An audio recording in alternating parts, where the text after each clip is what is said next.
নমস্কাৰ প্ৰিয় শ্ৰোতা, গোৱালপাৰা নিঙনি অনুষ্ঠানটিলৈ মই হীৰক জ্যোতিয়ে আপোনালোক সকলোকে স্বাগতম জনাইছো। প্ৰিয় শ্ৰোতা, আজি আমি কথা পাতিম আৰু গীতো শুনিম গোৱালপাৰাৰ বাবে এটি পৰিচিত নাম সংগীত শিল্পী মৌলিক ৰাভাৰ সৈতে। মৌলিক, তোমাক আমাৰ এই বিশেষ অনুষ্ঠানটিলৈ স্বাগতম জনাইছো। নমস্কাৰ। ধন্যবাদ জনাইছো আপুনি আপোনালোকৰ এই অনুষ্ঠানলৈ মাতিলে, তাৰ কাৰণে আপোনাক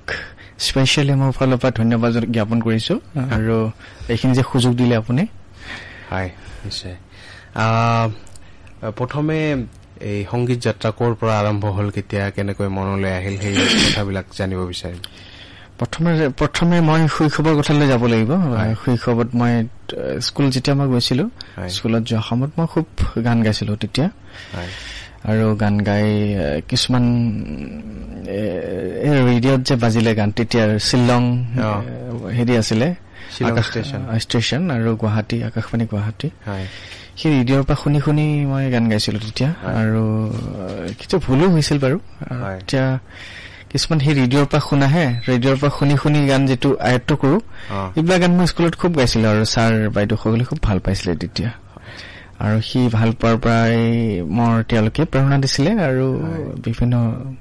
অনুষ্ঠানত, খেল ধেমালিত। আৰু তোমাৰ প্ৰাথমিক বিদ্যালয় ক'ত? প্ৰাথমিক বিদ্যালয় আমাৰ হেৰিতে আছিলে, আমাৰ হাতীশিলা বোলে, ভৰতনাথ মজলীয়া বিদ্যালয়, তাতে হৈছিলে। আৰু বিভিন্ন খেল ধেমালিত যিটো অনুষ্ঠান থাকে, তাৰ শেষৰ ফালে যাতে গানৰ অনুষ্ঠান থাকে, তাতে গান গাইছো। বাৰ্ষিক খেল ধেমালি, বাৰ্ষিক খেল ধেমালি, আৰু এইবিলাকত মই লাষ্টৰ দিনাখন গান গাইছিলো, খুব ভাল পাইছিলে। এতিয়া তোমাৰ তেনেকুৱা কিবা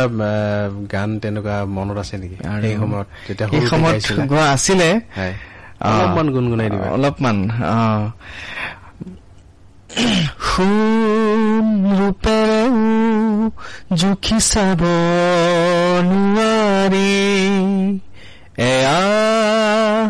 অকমানি আমাৰে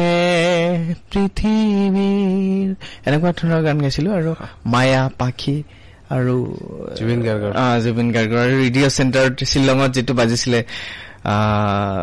তেতিয়া দিলকা ৰিষ্টা খুব হিট হৈ আছিলে তেতিয়া। এনেকুৱা ধৰণৰ গান গাইছিলো 90ত, মোটামুটি 2001-2 চনৰ কথা আৰু এইটো। তাৰপিছত মই এইখিনি গাই উঠি মই মাজতে স্কুলটো অফ হৈ গ'ল। এই কাৰণে স্কুলটো অফ হৈ যোৱাৰ কাৰণ মানে ব্লাইণ্ড আছিল, মোৰ মইতো এনে ব্লাইণ্ড হয়, সেইকাৰণে ব্লাইণ্ড বুলি আৰু তেওঁলোকে একচেপ্ট কৰা নাছিলে। আমি তোমালোকৰ কাৰণে স্পেচিয়েল স্কুল থাকে, গতিকে তাতে যোৱা বুলি কৈছিলে। আৰু হোৱাৰ পিছত মোৰ মানে এটা কেইদিনমান গেপছ হৈ গ'ল, মানে 2002-3 চনৰ পৰা। সংগীতৰ পৰা আঁতৰি আহিলে? সংগীতৰ পৰা আঁতৰি অহা নাই, মই তেতিয়া ঘৰতে খুব গান গাই থাকিছিলো। তেতিয়া আৰু পিছত কৰবাত সংগীতৰ আনুষ্ঠানিক শিক্ষা 2009 চনত, আৰু 6 বছৰমান মই এনেই থাকিলো। 2009 চনৰ পৰা মই ভাবিলো কি এইবিলাক এনেকে গান গাই থাকিলে নহব, মানে গানৰ আনুষ্ঠানিক শিক্ষা লব লাগিব। তেতিয়া মই আগিয়াত এটা হেৰি স্কুল আছিলে, সংগীত স্কুল, তৰংগম সংগীত বিদ্যালয়, তাতে জইন কৰিলো। তাতে আমি একেলগে আপোনাক পাইছিলো বাৰু। তেতিয়া মই ছাৰৰ পৰা যিটো শিকিছো, আৰু জ্যোতি বিষ্ণু আৰু এইবিলাক গীত চৰ্চা কৰিবলৈ আৰম্ভ কৰিলো। শাস্ত্ৰীয় সংগীত চৰ্চা কৰিলো, তাতে কৰিলো। ভূপেন্দ্ৰ সংগীত, গোৱালপৰীয়া লোকগীত এনেকে গাইছিলো। আৰু তাতে তাৰ পৰাই আৰম্ভ আৰু মোৰ সংগীত জীৱনটো। তেতিয়া মই সৰুতে শৈশৱতো মই বিভিন্ন ধৰণৰ গান গাইছিলো, ৰেডিঅ'ৰ পৰা শুনা। এতিয়া এইবিলাক গীত বেছিকে চৰ্চা নহয়, যে এই কাৰণে চৰ্চা নহয় কাৰণ জ্যোতি বিষ্ণু চৰ্চা কৰিলে আমাৰ ভইচটো, তাৰমানে ভইচ এক্সপিৰিয়েঞ্চ আহে। ক্লাছিকেল লেভেলৰ গানটো মানে তাত সোমাই থাকেতো, এইকাৰণে লাভ হয় কাৰণে। এতিয়া বৰ্তমান আৰু কি গীতৰ চৰ্চা কৰা, বা তোমাৰ ফোক জনজাতীয় কিবা তেনেকুৱা চৰ্চা কৰা নেকি? স্পেচিয়েল ফোকটো মই নেগাও বাৰু, যেনেকে ৰাজেন পামৰ গীত, কিছুমান প্ৰকৃতিৰ ওপৰত লিখা, আৰু কিছুমান ৰোমান্টিক গীত যে এনেকুৱা ধৰণৰ গীত লিখা, তেনেকুৱা ধৰণে হেৰি কৰি কি বুলি কয় এইটো, শুনি শুনি আৰু গাওঁ। মই স্পেচিয়েল মুকুল ৰাভাৰ পৰা শিকিছিলো ৰাজেন পামদেৱৰ গীত, আৰু ৰাভা বৰ্তমান যেটো চলি আছে লাইট মিউজিকটো এইবিলাক গাওঁ তুমি আধুনিক গীত গাওঁ বুলি কৈছা তোমাৰ নিজৰ গীতো আছে আমি সেই বিষয়ে কথা পাতিম অলপ পিছত কিন্তু এতিয়া তুমি তোমাৰ পৰা এটা আধুনিক গীত শুনিব বিচাৰিম আধুনিক গীত হল মানে মোৰ এটা হেৰি আছিলে ৰাভাহে গাওঁ আধুনিক গীত ৰাভা গীত গতিকে ৰাভা গীতটো মই গাইছো হা হা হা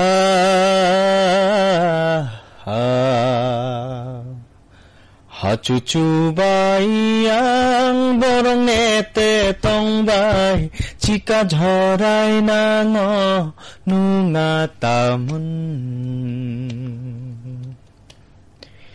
Hacucu bayang borong nete tongbai Jika jhorai nango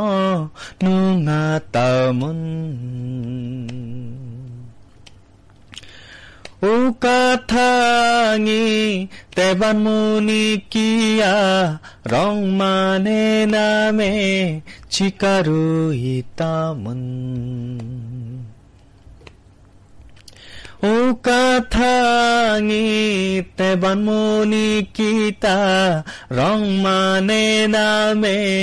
chikaru itamun Hacucu bayang borong nete tongbai Jika jhorai nango nunga tamun Hacuni rampar mane baro Nemkai chikarenge ba mayani katha Munikiye o Farsan nukhar rengchan tamun O chika jhorai nango nunga tamun এটো গীতটো মই ৰাজেন পামদেৱৰ সুপুত্ৰ যে মুকুল ৰাভাদেৱৰ পৰা মুকুল ছাৰৰ পৰা শিকিছিলো আৰু ইয়াৰ আগতে মই হেৰিত শুনিছিলো কি বুলি কয় আমাৰ মেমৰিত মোবাইলত শুনিছিলো তেতিয়া তেখেতৰ ওচৰত তেখেতক পাই মানে বহুত ধুনীয়াকে শিকি লৈছিলো আৰু এই গানটো তুমি যেহেতু কি সময় আগতে কৈছা যে তোমাৰ দৃষ্টিশক্তিৰ সমস্যাৰ বাবে তোমাৰ যি শিক্ষা স্কুলীয় শিক্ষা তাত কিছু ব্যাঘাত জন্মিছিল তাৰ বাবে তোমাৰ কি কি প্ৰত্যাহ্বান হৈছিল সেই কথাবিলাক জানিব বিচাৰিম স্কুল এজন নপঢ়িলে কি প্ৰত্যাহ্বান হ'ব সেইটো একচুয়ালি সবেই অনুমান কৰিব এটা পাৰে তথাপিও মই কৈছো আপুনি সুধিছে যেহেতু মোৰ তাতে প্লাইন স্কুলত হেৰি তেনেকে মানে যোগাযোগ কৰি দিয়াও তেতিয়া মই মানুহ নাপাইছিলো আৰু এই সময়ত ইমান ব্যৱস্থাটো আছিলে কিন্তু এনেকে যোগাযোগ কৰি দিয়া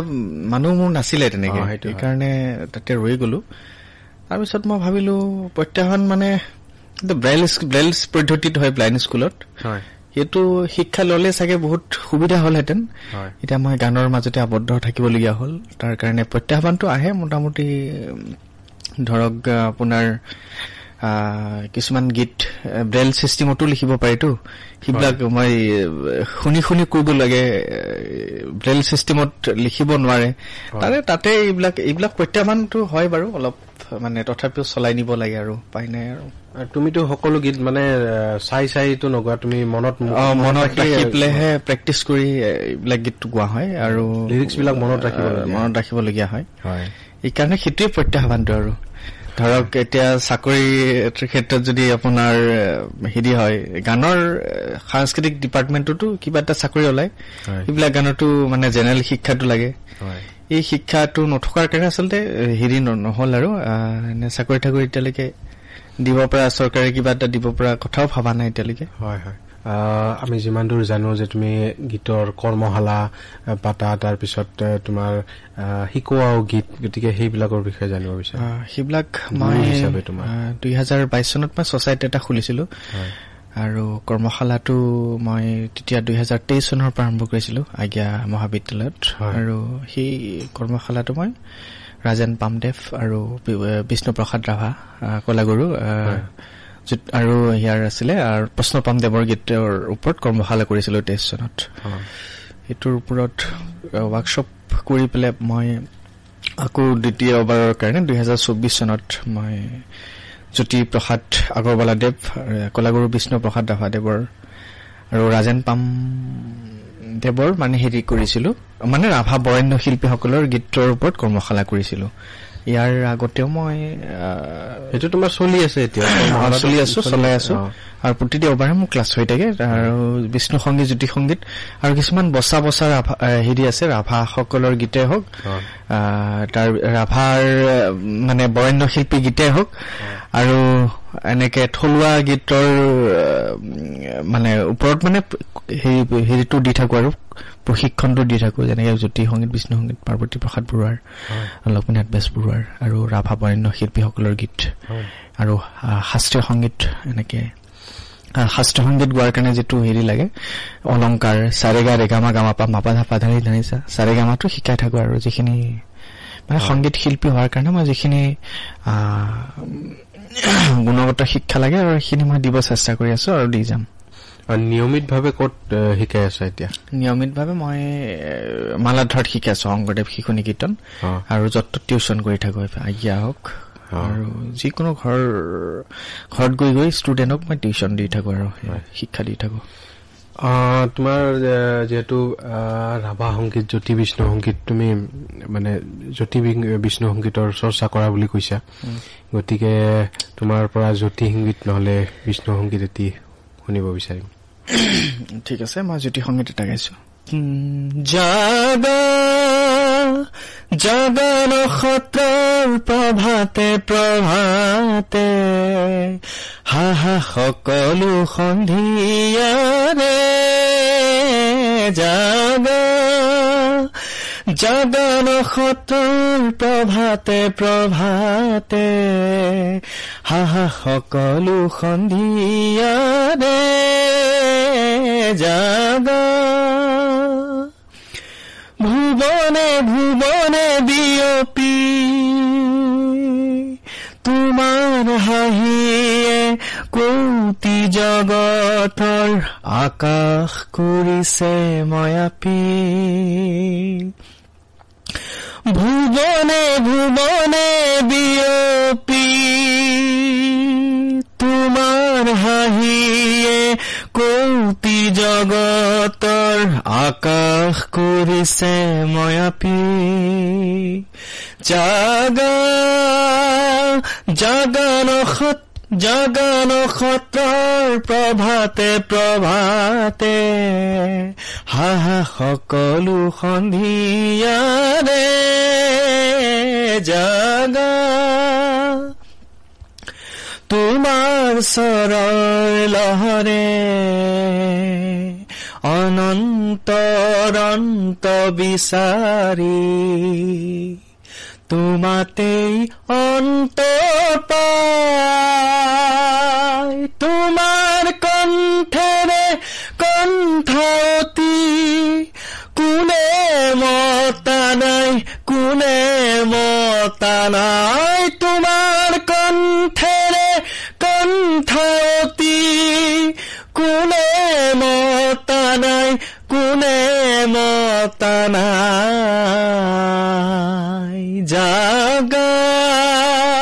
জাগা নক্ষত্ৰৰ প্ৰভাতে প্ৰভাতে হাহা সকলো সন্ধিয়াৰে জাগা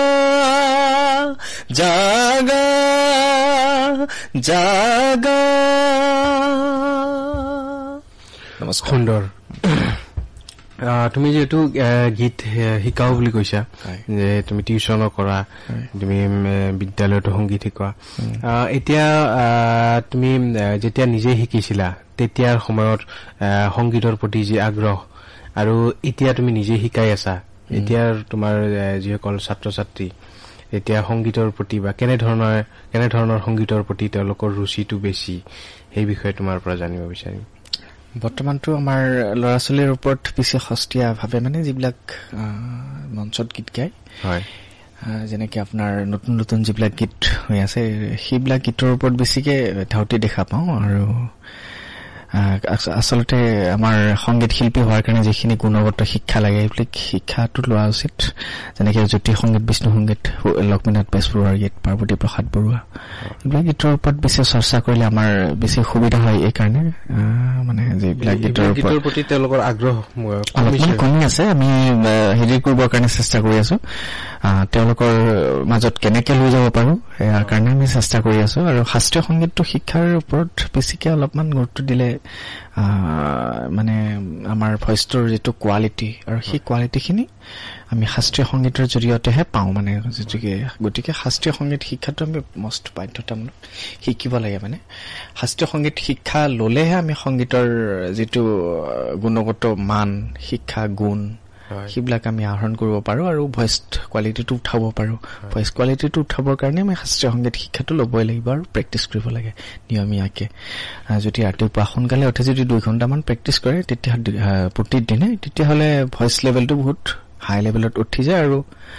ভইচ লেভেলৰ কোৱালিটিটো খুব ভাল হয় গতিকে শাস্ত্ৰীয় সংগীত শিকিবই লাগে আৰু এই ঠিক একেদৰে অভিভাৱকসকলক আজিকালি দেখা যায় যে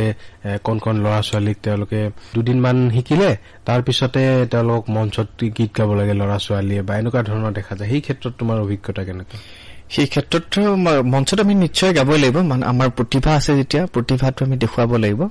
কিন্তু মঞ্চত গোৱাৰ আগত আমি যেনেকে প্ৰিপাৰেচন ল'ব লাগে সেই প্ৰিপাৰেচনটো লোৱা উচিত আৰু তেনেকুৱা হয় নেকি যে অভিভাৱক আহিলে যে মোৰ ল'ৰাটোক শিকাই আছে 2 দিনমান শিকিল তাৰ পিছত বোলে কোনোবা মঞ্চত গীত গাব লাগে তাৰ কাৰণে সাজু কৰি দিব লাগে তেনেকুৱা আহে গতিকে বহুত মানে অসুবিধা পাওঁ আৰু প্ৰিপাৰেচনটো মানে বহুত মঞ্চত এটা গোৱাৰ কাৰণে বহুত প্ৰেক্টিচ লাগে সেইখিনি প্ৰেক্টিচ কৰি উঠিলেতো ভালে হয় মঞ্চত আমি ডেফিনেটলি গাবই লাগিব কিন্তু অলপ প্ৰেক্টিচ নকৰাকে গালে আমাৰে অসুবিধা হৈ যায় মানে ষ্টুডেণ্টৰে লছ হৈ যায়তো গতিকে কোনোবাই যদি মঞ্চত গোৱাৰ পিছত যদি অলপ বেয়াকে পাব্লিছ হয় তেতিয়াহ'লে নিজৰে বহুত ক্ষতি হয় গতিকে অলপমান প্ৰিপাৰেচন হৈ যদি আমি কৰো তেতিয়াহ'লে আমাৰ লাভালাভটো বেছি তাত থাকে প্ৰিপাৰেচনটো আমি লাগিব আমাৰ এতিয়া তোমাৰ যেহেতু আমি যিমান দূৰ জানো নিজৰ গীত আছে তুমি নিজে গীত সেইবিলাকৰ বিষয়ে জানিব বিচাৰিম ক'ত কেনেকে মই নিজৰ গীতটো নাই এটা জনপ্ৰিয় গীত তোমাৰ শুনিছো মই নিজৰ গীতটো নাই বাৰু মই নিজৰ এতিয়ালৈকে ৰচনা কৰা নাই গাইছো বাৰু বেলেগৰ গান মদন দাৰ গীত আৰু কিছুমান গীত মুবিন দাৰ গীত জানু দাৰ গীত তেখেতসকলৰ গানটো লৈ পেলাই মই ৰেকৰ্ডিং কৰিলো এইটো মানুহে যথেষ্ট আদৰি লৈছে ভাল পায় এইখিনি মই ৰেকৰ্ডিং কৰি আৰু মই নিজে এতিয়ালৈকে ৰচনা কৰা নাই আৰু ৰচনা কৰিম বুলি ভাবি আছো গীতটো ৰচনা কৰিবৰ কাৰণে আপোনাৰ বহুত মানে অধ্যয়ন কৰিব লাগে শব্দ ভাল ভাল উলিয়াব লাগে আৰু প্লাছ মানে আপোনাৰ গাঁথনিটো ঠিক হ'ব লাগে গানটো আমি যেতিখান বনাই দিব পাৰো কিন্তু তাত গাঁথনি ঠিক হ'ব লাগিব শব্দবিলাক আমাৰ অলপ মানদণ্ডৰ হ'ব লাগে তেতিয়াহে আমাৰ গানৰ ৰচনা কৰা এটা হেৰি থাকে মানে অলপমান ঠিক আছে তেনেহ'লে এতিয়া তোমাৰ নিজৰ গীতৰ প্ৰসংগ যিহেতু আহিছে গতিকে আমাৰ শ্ৰোতাসকলে নিজৰ গীত শুনিব বিচাৰিব এতিয়া কোনটো গীত গাব মই অসমীয়া গীতটো গোৱা নাই বাৰু ৰাভা গীতে গাইছো গতিকে ৰাভা গীত মোৰ এটা জনপ্ৰিয় গীত আছে মুবিন দাৰ গীত বিচিনি বিচিনি বুলি এইটোৱে গাইছো অলপ বিচিনি বিচিনি দৰাই নাচিনি কাঙিনা কামাঙি গাবুৰ যে ৰং চাইনি বিচিনি বিচিনি দৰাই নাচিনি কাঙিনা কামাঙি গাবুৰ যে ৰং চাইনি হে হে হে হে হে হে লা লা লা লা লা nanginu khanne ma nangide hane ma monga ana china china nanginu khanne ma de hane ma monga ana china china monga ana china china bisini bisini darai nasini Karangira kamangi gabur jeng rongsani he he he he he la la la la la la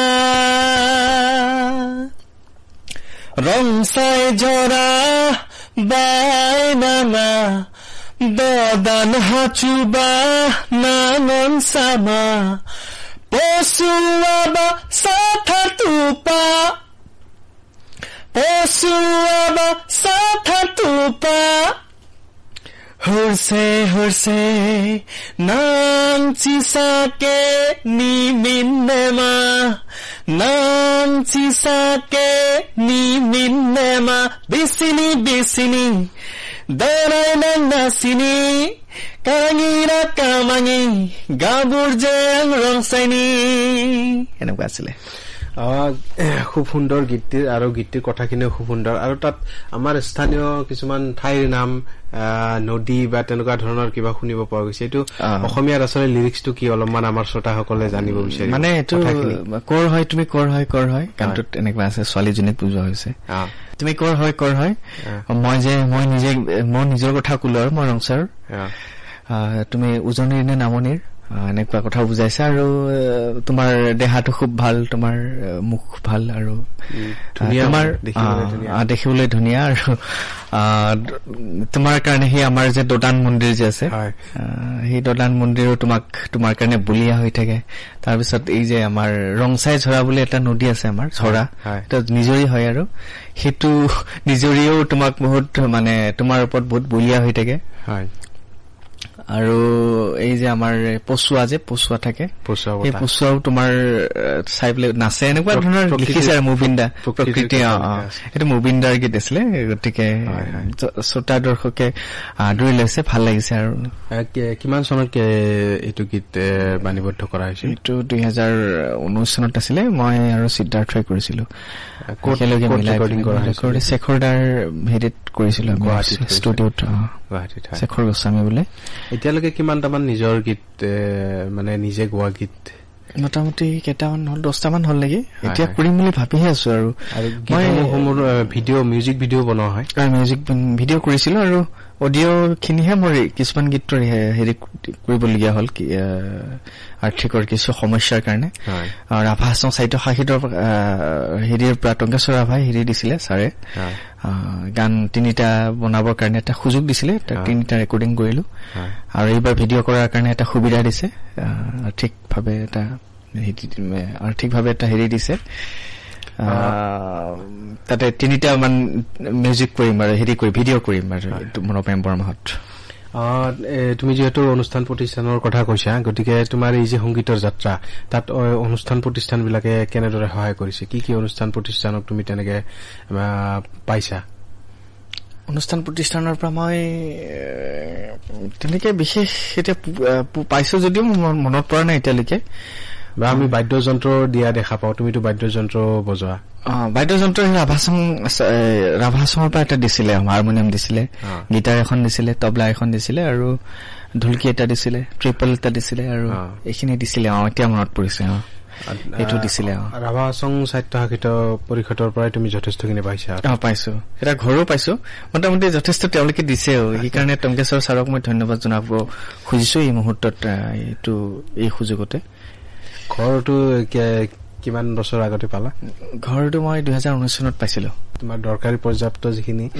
মোটামুটি পাইছা এইখিনি তেখেতসকলে দিছে আৰু তাৰ কাৰণে ধন্যবাদ জনাইছো এতিয়া তুমি যথেষ্টখিনি কাম কৰি আছা এতিয়া তোমাৰ ভৱিষ্যত পৰিকল্পনা কি সেই বিষয়ে জানিব বিচাৰিছো ভৱিষ্যত পৰিকল্পনা মই এতিয়া গানটো ৰেকৰ্ডিং কৰিম ল'ৰা ছোৱালীক শিকাম মই যিটো 2008-9 চনৰ পৰা মই শিকিলো এতিয়া মই শিকাৰ কাৰণে মই একো হাত দিয়া নাছিলো মই কাম ইমান ষ্ট্ৰংকে কৰা নাছিলো এই 15টা বছৰে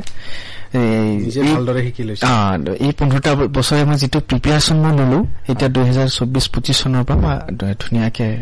মানুহক যিখিনি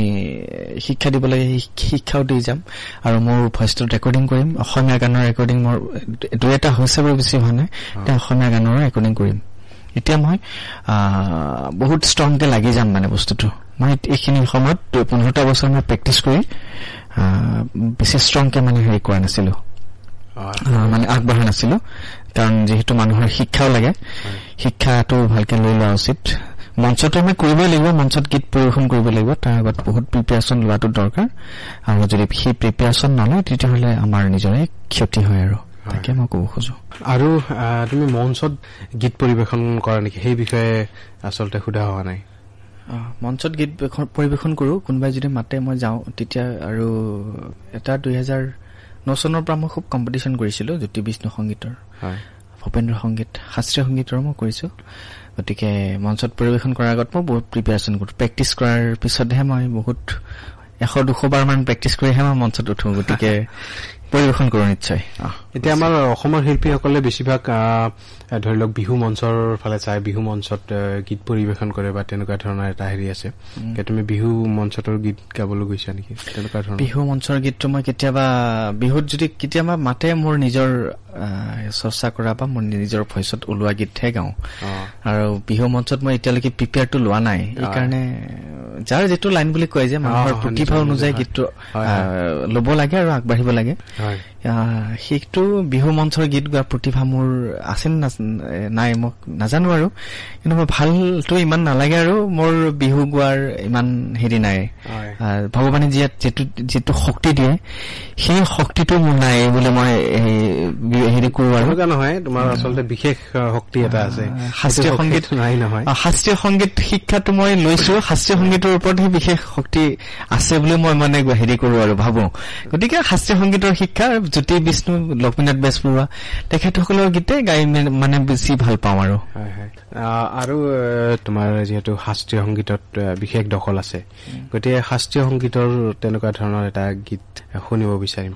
ৰাগ য়মনৰ এটা বন্দিশ মই গাওঁ। গণপতি গজানন দেৱা, গণপতি গজানন দেৱা, জগত বন্দন নন্দন ভवानी के गणपति गजानन देवा, गणपति गजानन देवा, जगत वंदन नंदन भवानी के गणपति गजानन देवा, सुमिरता विघ्न विनाशता, सुमिरता सुमिरता विघ्न विनाशता, राम रंग ऐसो सुत शिव भवानी के, राम रंग ऐसो सुत शिव भवानी के, गणपति गजानन देवा, गणपति निरगम पागर सा, गणपति गम पद पमगर सा, गणपति निद निरगम रेग पमगर निर सा, गणपति गजानन देवा। মৌলিক সুন্দৰকৈ গীতটি গাইছা। তোমাৰ যি এই সংগীতৰ যাত্ৰা, এই যাত্ৰা অব্যাহত থাকক আৰু তুমি জীৱনত সফল হৈ আগবাঢ়ি যোৱা, শুভেচ্ছা জনাইছো। থেংক ইউ, ধন্যবাদ। আৰু ব্যস্ততাৰ মাজতো ইমানখিনি সময় দিছা তাৰ বাবে অশেষ ধন্যবাদ। ধন্যবাদ। আপুনি যে মোক আহি ৰাইজৰ লগত চিনাকি দিয়াৰ প্ৰচেষ্টা এটা লৈছে, তাৰ কাৰণে মই আপোনাক ধন্যবাদ জনাইছো মোৰ ফালৰ পৰা।